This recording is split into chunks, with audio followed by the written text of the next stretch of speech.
Hello everyone, welcome back. Today we're going to be talking about the Greek Aspis shield, okay, or the Aspisa, okay. This is like the first round shield that I have created. Now, originally, this was going to be a center grip Viking shield, okay. This is 36 inches across, so I got, flat faced, but when I, put the boss on it and the grip, the thing was like 12 pounds, okay? So, and that's with aircraft aluminum, okay? So that's probably the lightest you can go and build a shield that's gonna have some durability for the way that I fight, okay? So we fight full power, full speed. If you take a look at my greaves here, you can see the dent marks, okay, on the metal, okay. So we hit full power, full speed. Even on this helmet, you can see dent marks here. I actually had to have it reinforced over here.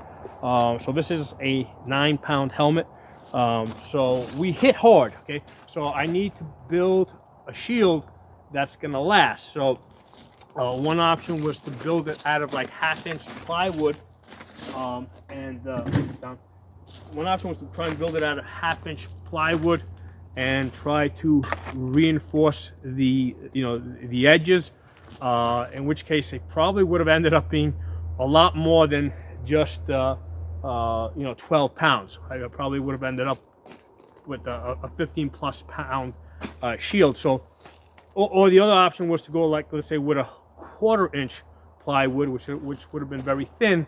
It probably would have brought it closer to 10 pounds, maybe even a little bit lighter, but I would have went through a whole lot of trouble to build it, and then it probably would have broke pretty quickly, okay? So I didn't want to put all that effort into building something that was going to break. So when I saw how this center grip Viking shield ended up being somewhere, 12+ pounds, what I did is I took out the boss, okay, so there was a hole over here.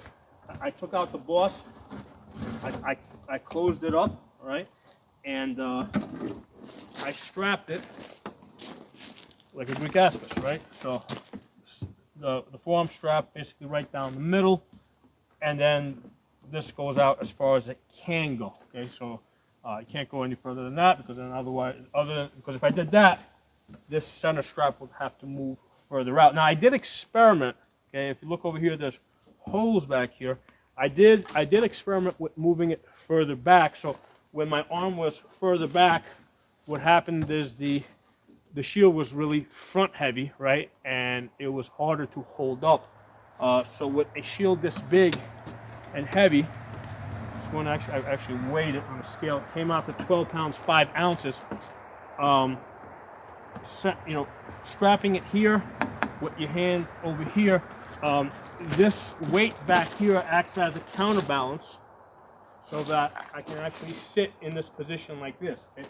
So this is I'm using like a Greek short sword, right? This is a comfortable position to sit in with a sword, right? Because this back here is actually acting as a counterweight, and what I found is that this is probably the best way to manage the weight. So it's not just the forearm strapping here, but it's using this part back here as a counterweight. Kind of helps prop the shield up in a position that would basically defend your head, okay? So with the short sword, right, the macheta, okay, as we call it in Greek, the word machi means war, okay, in Greek, or battle. So macheta is basically a war sword. So from here, right, that's staying there. Now obviously I don't have a whole lot of reach, okay. I can reach head, okay. I can reach top of the leg maybe, okay, above the knee. It's really hard to get to the low part, okay, with this type of a sword. I gotta really get close, and even when I get close, that's as low as I can get. I mean, I can drop, I can drop. That's a way to get low, okay? So that's what I would have to do. now, you know, Greek swords being short is a reason why, you know, this probably wasn't a good weapon to start off your fight with, okay? So the short spear was a better option. Now, I did experiment with different length spears, okay? So this is a 9-foot here, right? So I experimented with a 9-foot in the overhead position like this, okay? And this has a counterweight in the back. Now, if you hold it too far back, I mean, basically it's just front heavy. So you have to, it has to be balanced, okay? So a big part of the spear is going to be behind you, right? Not being very helpful to you, because you do have to have a certain balance. And I'm sure that they did counterweight it in the back to help give them a couple more inches up front. So I experimented with the 9-foot spear. Now, as I stand like this, basically, you know, I got the shield to block my head. It's hard, as I showed you guys a minute ago, it's really hard for them to reach my legs, even with the spear, and I'll explain why in a second. As far as my head, I can block my head here.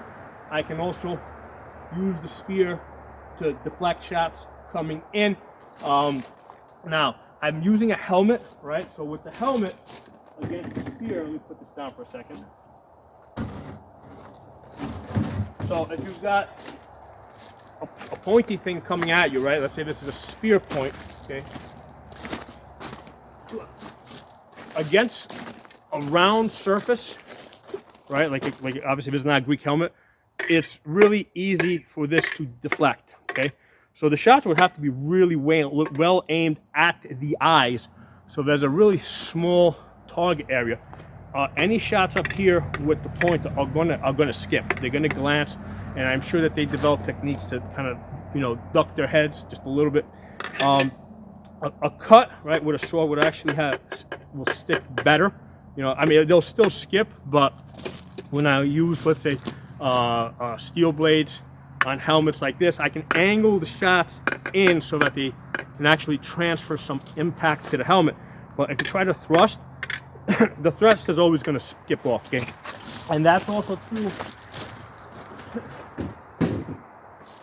with the metal greaves, okay? So if you've got a spear point that's going to the metal greaves, it's going to glance, okay? This thing wants to, you know, because this is roundish, it naturally is going to glance the shots off rather than transfer, you know, impact into the greaves. Now, I've been hit on the greaves with two-handed weapons, okay? So even with the greaves padded on the inside, I mean, you can feel it, right? And that's what, like, wooden weapons, with rubber weapons.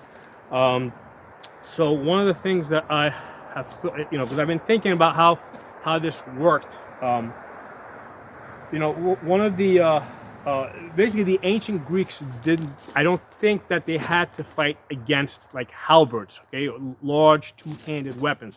So, as far as I can tell, the only weapons that they had to fight against were short swords, spears, arrows. Okay. Now I think that two-handed weapons did exist, because I think I've seen I think the Egyptians had them, but I don't think the Greeks ever really fought the Egyptians until maybe later on when Egypt was really part of Greek Macedonia, and they were having civil wars during the Roman period. Maybe at that time, you know, but when Alexander went to Egypt, they pretty much welcomed him as a liberator. They never fought really against him in that time period. So the Greeks, I don't think that they had to deal with large two-handed weapons, which I think would be good at opposing this weapon set, right? You know, basically the spear and round shield, okay? Because they, you know, I mean, that's what I'm thinking. That would be the weakness of this weapon system, okay? So as far as the spear against the greaves, it's going to want to deflect, right? Because this is kind of roundish. A cut is going to stick, but I don't think they had weapons that can reach that low. Okay, so let me get back to this for a second. Okay, so I've got this here. So the reason why I have my armor here is because, you know, the strapping has to be fitted to your armor, because I didn't have to put on my leg armor, I didn't have to put on my helmet, but I needed to put on my arm, you know, my gamson, because this is fitted to the way I fight. Right? So the strapping had to fit this. That's why I have to wear this for this demonstration. Okay, so I'm here and using the 9-foot spear, right? And I'm sitting here and I'm doing, because you gotta hold it somewhere in the middle, even if it's counterbalanced in the back, it's gonna end up being here. And I'm doing like target practice. So the first thing I noticed is that I'm a lot more accurate in my targeting up here towards the top versus when I try to go low. Like when I try to go low, like to hit that post there, hit that post, that becomes a lot more difficult. I have to lean forward more. It also tires my arm out, because now my arm has to come forward more. So it is a lot easier for me to thrust ahead at me, right? It's easier for me, less tiring, and I'm more accurate. Okay, so this is with a 9-foot spear.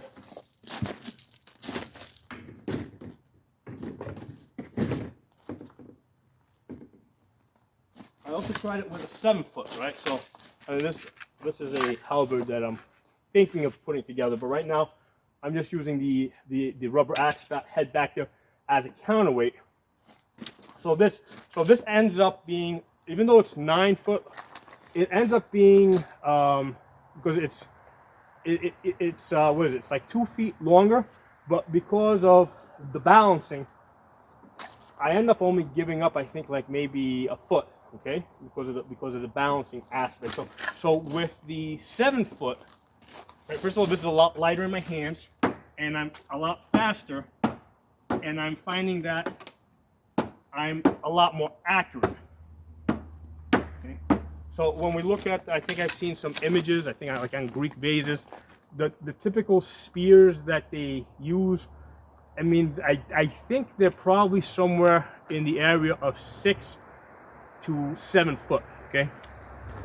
Because in my practice, when I go from 7 foot here to a 9 foot, with the 9 foot, I actually lose accuracy and it becomes a lot more tiring. With the 7 foot, this is I'm actually a lot more accurate, and it's a lot less tiring. Okay? So now when I try to go down there low, again, I start losing accuracy down there, and it starts getting a lot more tiring. And also there's visibility issues. I now have to like open up or lean forward to look. So you can see how I'm having a difficulty targeting there. It's a lot easier for me to target there. Okay, so that's one of the reasons why I think that the round shield worked really well with minimal defense, right, of greaves, right? With a minimal defense of just having greaves against a spear, you know, I can see why this was adequate. Okay. The swords that they used, they just weren't long enough to be able to really reach that low. So with this area here, right, and it doesn't do me any good. For me, it's just adding extra weight. It's supposed to basically cover the person next to me, okay?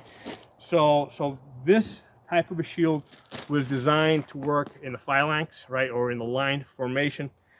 So here, let me put this shield down for a second, because Greeks didn't only fight in line formations, okay? If we look in the Iliad, okay, which I studied in great detail when I was in college, they did a lot of singles combat. Okay, so I do melees. I also do lots of singles combat.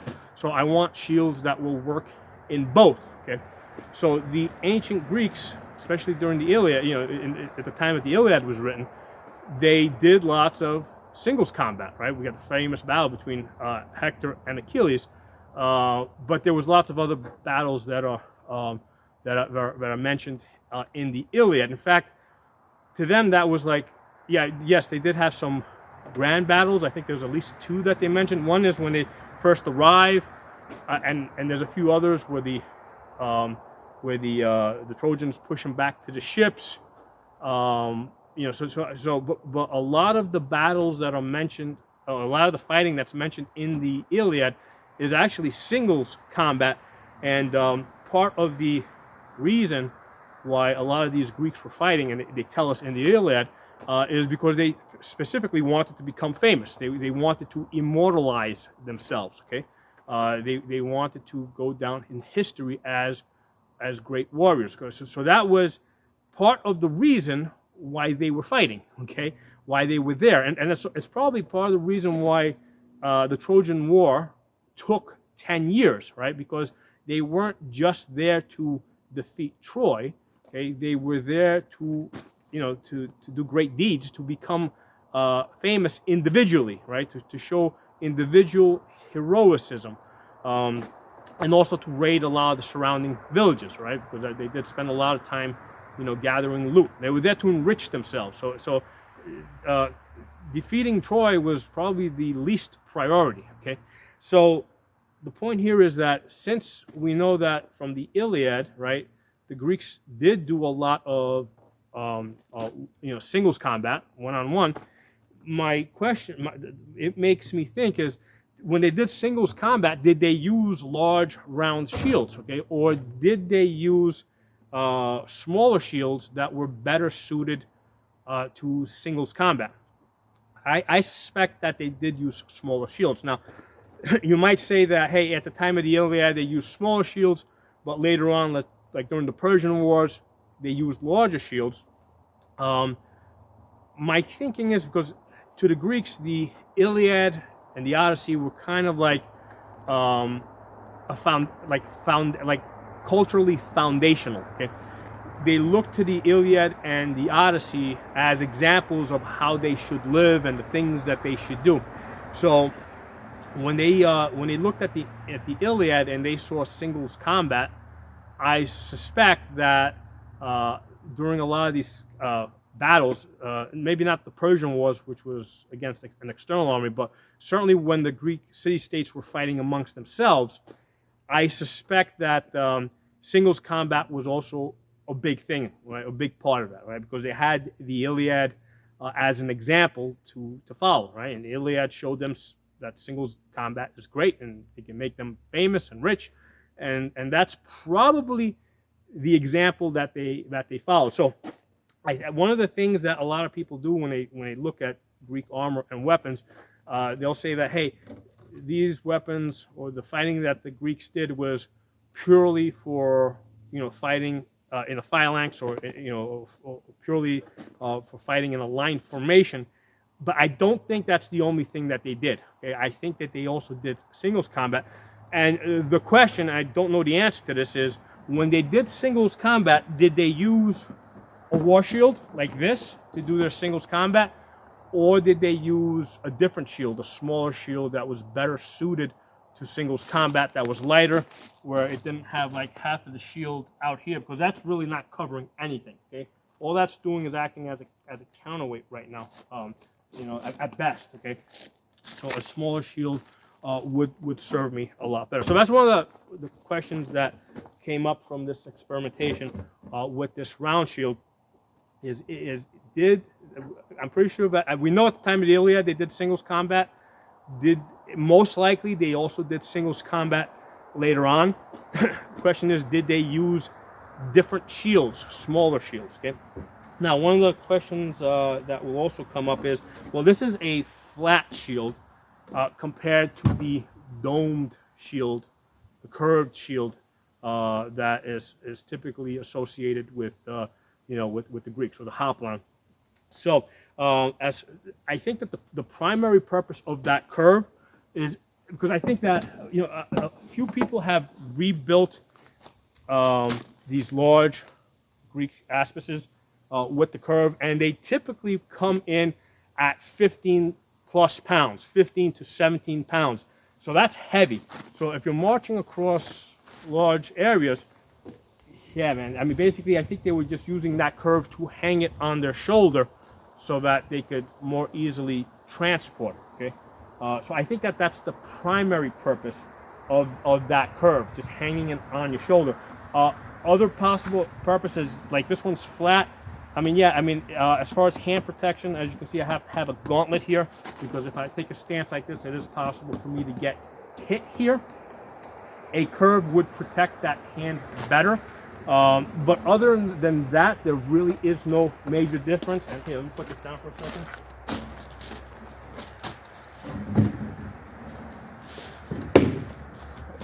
Hey everyone, I want to address the question of the curve of a domed shield. Does it protect my head any better? Okay, because I already said that a curve might actually protect my hand, right?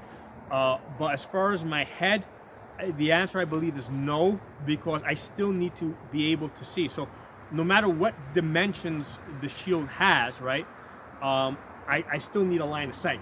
So, you know, in order for the shield to actually protect or cut off an angle, it's also going to cut off my vision. Okay, so my hand doesn't need to see anything. So if I have a curve that's protecting my hand, that's useful, right? But if I have some type of a curve that in some way is adding to the protection of my head, well, I gotta see past that. So either I gotta stick my head out or open the shield up a little bit more. So for that reason, I don't think that the curve offered any additional protection to the head or the legs. The hand, possibly, because again, the hand doesn't need to see anything, right? So that can stay solidly behind the shield, but not the head, because I still need that line of sight. Okay, so whatever the shape is over here, I still need to be able to see past that. If we look at this heater shield here, you'll see that it is fairly flat, all right? But that's not how it started off as. When I bought that heater, because this is an original blank here, you can see how it has a curve. Okay, so that's how that shield started off, and basically it was just beat flat from people, you know, from fighting, right? So with these shields, as they get hit over a couple of years, they flatten out. In fact, this thing had to straighten it out, because what had happened is not only had it gotten flat, but this part here, as you can see, it also curves out. Well, at one point, this thing had curved way out for people, you know, for attacking my legs and basically blocking my legs. This had taken a really wild curve, and I had to, you know, actually kind of crease it down the middle here to try and straighten it out, try to get that terrible curve out of it. But the point I'm trying to make is that when I first made the shield, it had a curve like this, right? It was curved, right? Almost. This curve is very similar to what that dome would be, and there's no significant difference. Okay, if this shield has a slight curve on it, it's not going to change my fighting style that much, other than, you know, my hand might get hit a little bit, is more prone to getting hit, right? And I gotta put some armor over here, but there's no significant difference if you're going from a flat shield to a dome shield. I think the biggest difference is that you can carry it on your shoulder. But as far as like with this shield over here, you know, I'm using this corner here to look around and block. So the nice thing about the flat corners here is I can like make really tight attacks along those edges. Okay, with the round shield,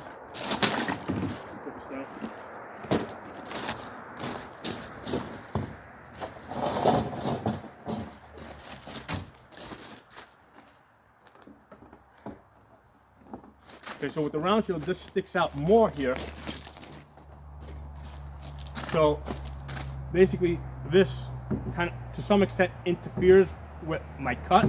So I have to open this up a little bit more in order to make that cut. If I hold it at that same angle, I'm basically cutting into my shield, right? So that's the effect of this round thing. And at the same time, it covers this area better over here, right?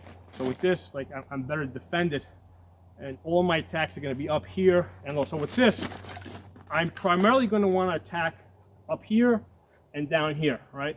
Those are the primary avenues that are open. This area here, I'm going to want to make back edge cuts to get around it, right? Or otherwise I got to open this up. So over here I'm making back edge cuts. Here I can make true edge cuts with the down.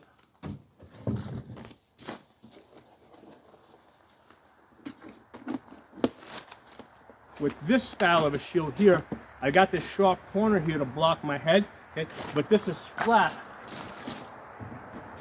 Okay, so here I can make straight attacks. There's a little bit, so you can see I'm kind of like bringing this corner in over here. So that's covering this area here, okay? And that corner is blocking my leg. So if I have a single bottom corner like I got on this shield over here, I have to be, basically if I'm here, that corner's blocking this leg. If I step forward, I have to move the corner to block that leg, right? So as I move back, right? So as I'm stepping, okay, this corner's matching my leg movement, right? Because I have a single corner. If you have a square shield, right? Let me like this one over here.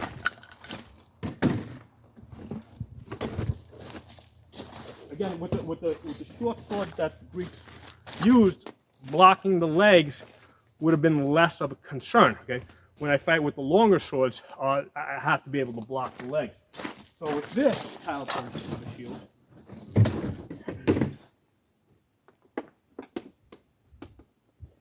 okay? All right, so I've got basically a double corner here. So with this, I don't have to shift this thing back and forth to block my legs. No matter how, because I got two corners here to block each of my legs. The price is that this weighs an extra pound, okay? So this weighs, that's like 9.5 pounds. This is 10.5 pounds. But this gives me a better leg defense, you know, because over there, basically I have one bottom corner to cover both legs, okay? So I have to pick and choose which leg I'm gonna cover. With this, I can actually take a horse stance if I wanted to, because this is wide enough down there that it can block both legs, okay? Now, if I really want to get low, I can actually drop that corner there, and I can get down all the way to my ankles, and then I can sword block my head here. So that one weighs 9.5 pounds. So this one's a little bit lighter, a little bit faster. For that extra pound that I get a good value out of this. Lately, for the last year or so, I've been fighting with this shield, even though it's a pound heavier. It just, you know, that extra pound that provides me extra coverage, okay? So I tend to favor this shield. With this shield over here, so here's the thing, if you go from 9 pounds, 9.5 pounds to 10.5 pounds, I don't feel the weight difference that much. It's there, but it's not that much. But when you go from 10.5 pounds to 12.5 pounds, that's a lot of weight. Okay, there is a significant, you know, adding 2 extra pounds over this or 3 extra pounds over that is a significant weight difference. Okay, and again, the problem here is that this is covering areas that don't need to be covered because I don't have anybody fighting on that side if I'm doing singles combat. Okay, so, and again, this is not covering my leg. Now, the way this is set up, I have enough reach here that if I need to get lower, I can drop this a little bit like that, right? And I can cover I can get some leg coverage, right? Because you can see there, it's over my knee. If I roll this down and push this out a little bit, I can get a little bit more leg coverage, okay? For modern day singles combat, right, where I'm going to be fighting people that have longer swords than this, okay? I have to be able to block my low leg against another sword. So I have to basically punch this out, you know, try to cut I can't punch it too, like I can't go like that, like I would with a buckler, because it's just too heavy. So the best I can do is I can roll this down and kick this out like that, and that will hopefully cut off that angle to my leg. So that's the movement with this shield. Right, there's my head, roll it down, cover, you know, as I roll this down, basically I'm now sword blocking here because my head is open. Okay, and come up. So that's the movement with this shield. Okay, Um, so there are my thoughts so far on fighting with an Aspis or an Aspida or you know, a Greek Hoplon. I suspect that, you know, while this size of a shield would have been, you know, used primarily for fighting in formation, right? I suspect for singles combat, if they had the opportunity to, you know, get a different shield, they would get a different shield. You know, something smaller, something that was lighter. You know, just maybe just a smaller round shield. I'm sure that they came in different sizes. Okay, now, typically they show us, like when we look in Greek art, you know, we see the war shields, but I'm pretty sure that they had smaller shields. I'm pretty sure that they were not all domed. I'm pretty sure they had some flat-faced ones, just because they're easier to make. And especially if my theory is true, where the only purpose of the dome was really so that you can carry it on your shoulder, right? When they were, you know, covering, because they basically had to walk everywhere, right? So you know, if they're using these large shields, they had to be domed so that they could hang them on their shoulders for transporting them. If they got a smaller shield that's lighter, it doesn't need to be domed because it's not that heavy, so they don't need to hang it on the shoulders. Okay, so there are my thoughts.